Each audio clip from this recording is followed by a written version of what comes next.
Well, thank you very much. We have a very big announcement. To me, I think it's been many years, I hear 10 years, maybe more, where Jeff Van Drew, highly respected.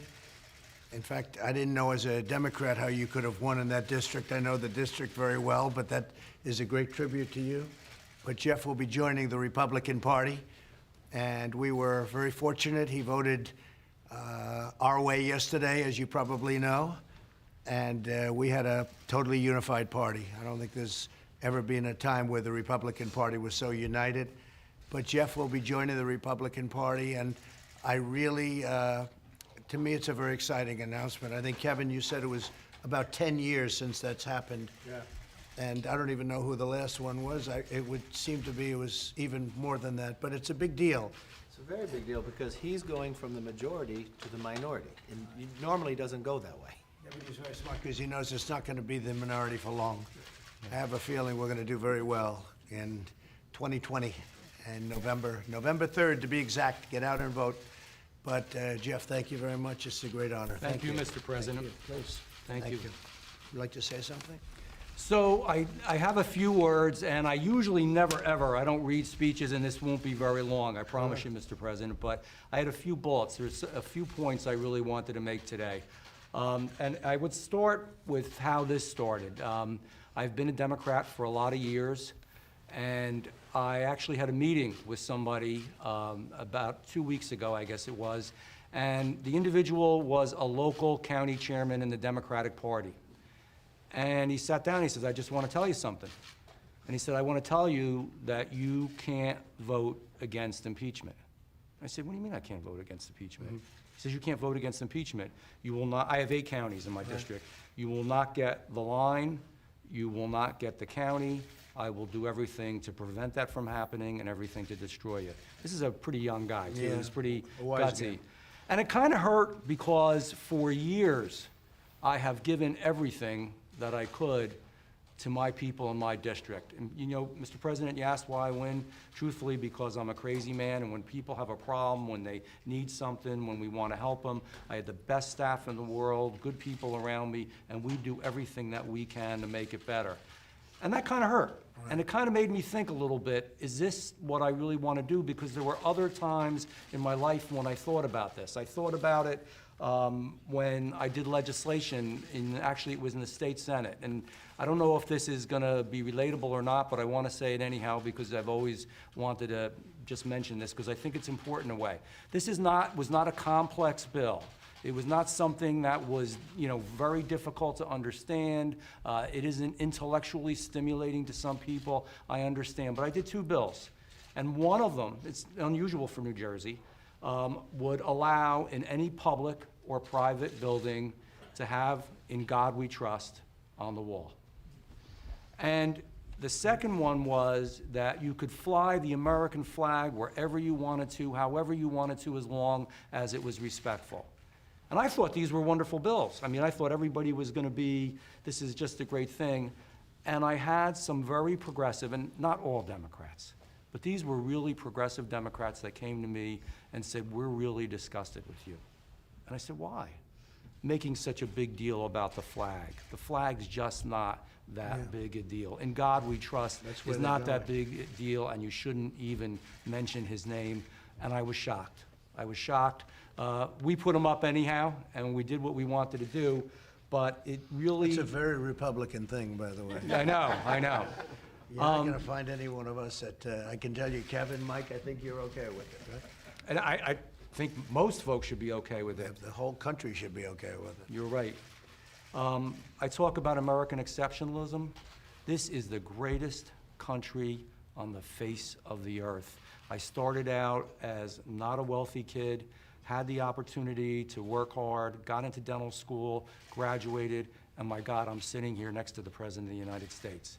That's unbelievable. That's America. So I don't want anybody to ever tell me that there isn't American exceptionalism. I don't want anybody to ever say that this is the same as every other country in the world, because it is not. It is not. And you know that, and I know that, and hopefully everybody in this room knows that.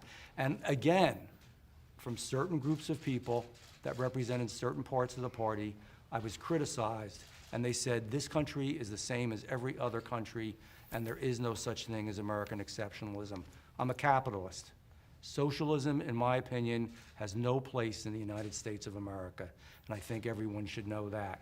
I believe that this country can afford people opportunity and give them that opportunity so that they can succeed, and we all should know that as well. I love bipartisanship. Do you know that I've even had times, quite frankly, being a Democrat, again, not from all folks, there's some middle-of-the-road folks, but from some of these extreme folks that they said bipartisanship is a bad thing. Yeah. It's a bad thing because it's going to make you more like a Republican. Again, I don't believe that. I don't think you do. I believe in what you're doing with the economy. It's a better, stronger economy. I A new believe it's record going to even today, get better. It's up 125 points today, so your 401Ks are way up, but a new record today, Jeff, so that's great. And thank you for that. I believe in the new Green Deal is something that we should never, ever even think about doing. I don't even know how anybody could bring that up. We can have a strong and good environment, and we can have a good economy at the same time, and that's something that I think Republicanism represents. Lower taxes, balancing a budget, honoring our police, our fire, our rescue, our veterans, our soldiers. These men and women, I want to tell you one quick story. Chris will have a picture of it. He's, like I said, he's a Marine. An older gentleman, and is he a Marine too, that stood out there? He's a Marine, right? An older gentleman, when he heard I announced, in the cold, came in front of my office and stood out there holding the American flag for 12 hours great. in honor Wow. of it. It was an amazing thing. And not quite the length of time people wait for you, That's but okay. that was still pretty neat. That's okay. They won't do that if you're a Democrat, I can tell you right now. So, Wouldn't go well. I guess what I say is, I believe that this is just a better fit for me. This is who I am. It's who I always was, but there was more tolerance of moderate Democrats, of blue dog Democrats, of conservative Democrats, and I think that's going away. Two more things I want to say. One, you have my undying support, Thank you. Thank you very much. and always, And by the way, same way, thank you. I'm endorsing him, okay? We're endorsing him. I can't speak for these two gentlemen, but I can say I'm endorsing him. Thank you. How do you feel about that, Mike? Are you okay? Thank you, Mr. Vice President. We're together. Thank you, Leader. Thank you. And the last thing I will say, one of my heroes, and he's always hung in my office, I have a bipartisan wall that has a lot of different people on there, Ronald Reagan. And when he said, I didn't leave my party, Right. my party left me. That's true. That's what he said. And I'm saying the same He thing. was a Democrat, and he moved over, and he said exactly those words. It's fantastic. Thank Thank you you. very much. Beautifully done. Thank you. Mike, do you have anything to say? Well, I just want to say welcome to the Republican Party. Thank you. Congressman, it's an honor to share this moment with you, with the President of the United States, and with the Republican leader, with your team, and their family, as well as I know another public official from New Jersey that'll be following your lead. And That's right. but as I told you before, I also I just want to tell you how grateful we are for your voice of reason and common sense in the days leading up to your decision. You showed personal and political courage, and I know the people of your district will be as grateful as we are today for your leadership and for the decision you've made, and we look forward to serving with you together and working with you on behalf of New Jersey and America for many years to come. Thank you, Mr. Vice Good. President. Thank you, Mike. Kevin? Well, we just want to welcome you to the party, but more importantly, if there's anybody else that feels like you, if there are other people out there that feel this new socialist Democrat wing of the party has left them behind, join with us, because everything you talked about is an American issue, and it shouldn't have to be debated, whether there's a flag or God or others. And so we've worked together even when you were on the other side of the aisle. It's nice to have you on this side now, too. Thank you. And you just changed our number to 18. We only need 18 more to be the majority, and I think we'll do that soon. We're going to do very well. We're way up in the polls, and we've gone up more, I think, proportionately than we have ever gone up in the last 2 weeks, and we're honored. Now I understand they're playing games. They don't want to put in their articles, their ridiculous, phony, fraudulent articles, and I think they're not allowed to do that. Here it's unconstitutional and a lot of other things, but they don't want to put them in because they're ashamed of them, because it's what they've done is wrong, and it's bad for the country, very, very bad for the country. We're trying to get USMCA done. We're going to get that done, I think, pretty quickly.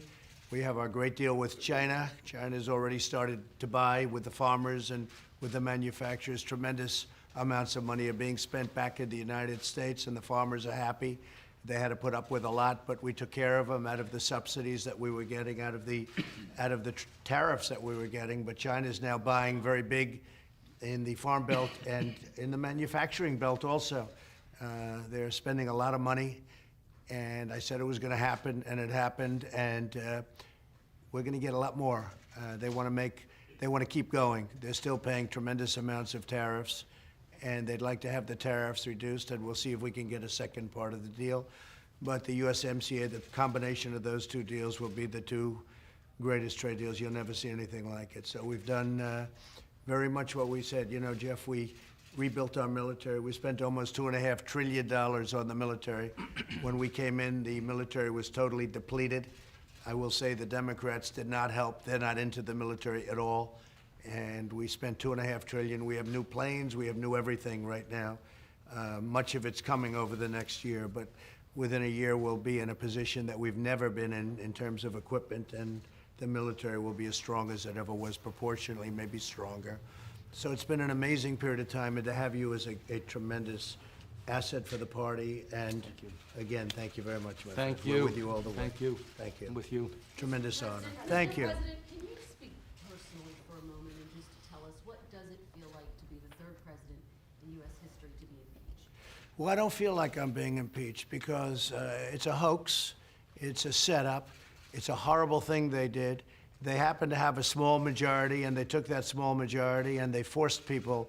And, you know, they said, oh, I watched Pelosi out there saying, oh, no, we don't want to talk to anybody. They put the arm on everybody. They tried to get them to do what they had to do. Many of those people were like Jeff, where they didn't want to vote that way. But it doesn't feel, to me, it doesn't feel like impeachment. Last night I said it. We had a great time last night. The room was packed. Thousands of people couldn't get in. A section that really is a pretty much 50-50 section in terms of Democrat, Republican. We had, every one of those people is voting for Trump-Pence, every one of them. And it's Michigan, an important state.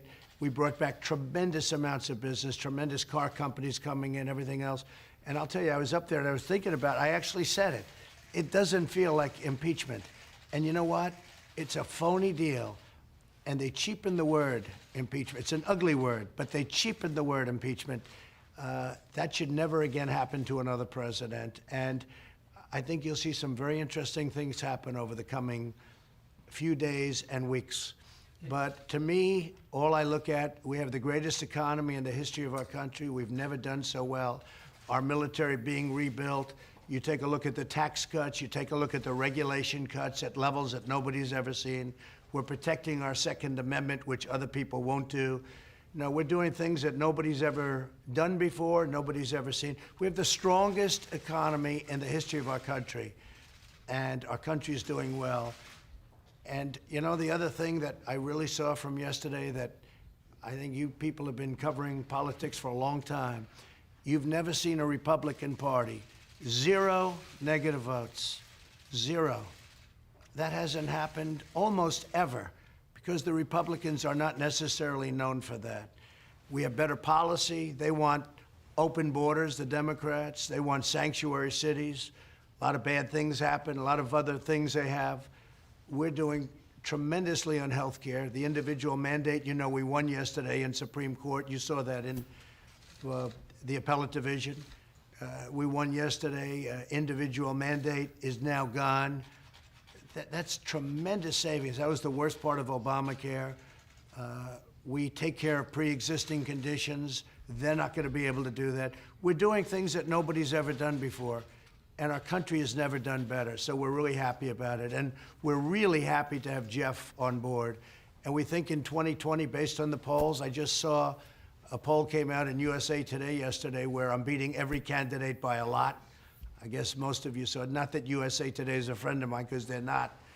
But they had a poll, and it was me against their top candidates on the other side.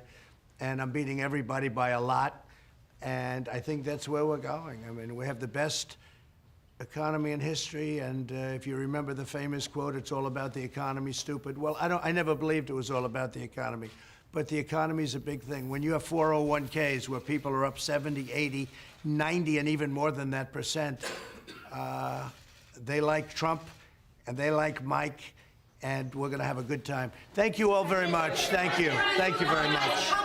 Thank you very much. Thank you very much. Your strategy for the Senate, sir? Can you tell us a little bit about your strategy for the Senate trial?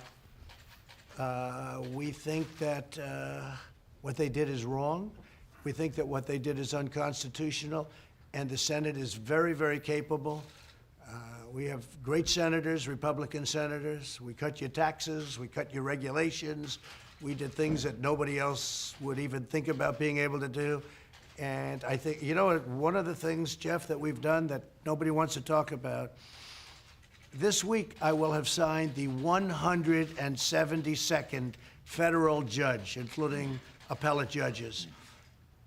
We'll have 182 by the end of the year. 182. It's unheard of. Now, President Obama was very nice to us. He gave us 142 empty positions. That's never happened before.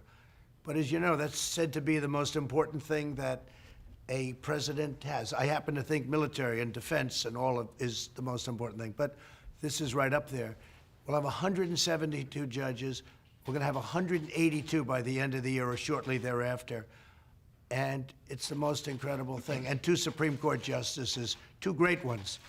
So with all of the things we've done, and we've done that with the Senate, because what's never said is that in the last election, we picked up 2 Senate seats. Nobody talks about that. And we couldn't focus on the House. I couldn't focus on the House. We'll be very focused on the House this time. But I couldn't, other than Andy Barr, who won against the same candidate that's now going against Mitch, and she wasn't very good against Andy Barr, and she won't be very good against Mitch McConnell. But we've had tremendous success, so I'm going to let them decide what to do. That's going to be up to them. Thank you all very much. Thank you, everybody. Thank you. Thank you.